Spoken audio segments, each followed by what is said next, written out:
Құдай, бұл емне қылған күнәм үшін мұнша жазалап отасың мені, я? Bu taqdirni tar yo'lunda boshqa birovni yo'liqtirsang bo'lmaydi meni maga.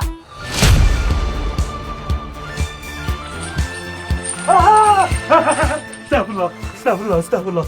Aldınmı? Altın, ova. O Xuday. Жақсы адамдарға жолықтырса болады екен ғой. Мен сілерменен бір бригада болып іштегеніме разым. Базардағы алтын алған ежелер бар ғой. Осыларға тұтыр кейлі. Сен вообще қармау алықтың ғой. Бүгін дирді анасы, қазір күрсін ақшамен 100 000. Билл Гейтстен кейін елі біз болауыз ғой деймін. Сен оғызың бош еле отто үйбе өқтің.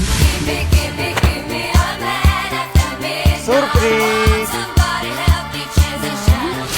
Bu ne? Lulu. Lüle kebap tavuk. Çağay. Мен биыл үйлөнсем бе отам. Ошоға қандай қарайсыздар? Біз қыздың қалыңына $10,000, 10 soyuş, әлемі жаңағы süt ақысына болса 20 грамм алтын береміз.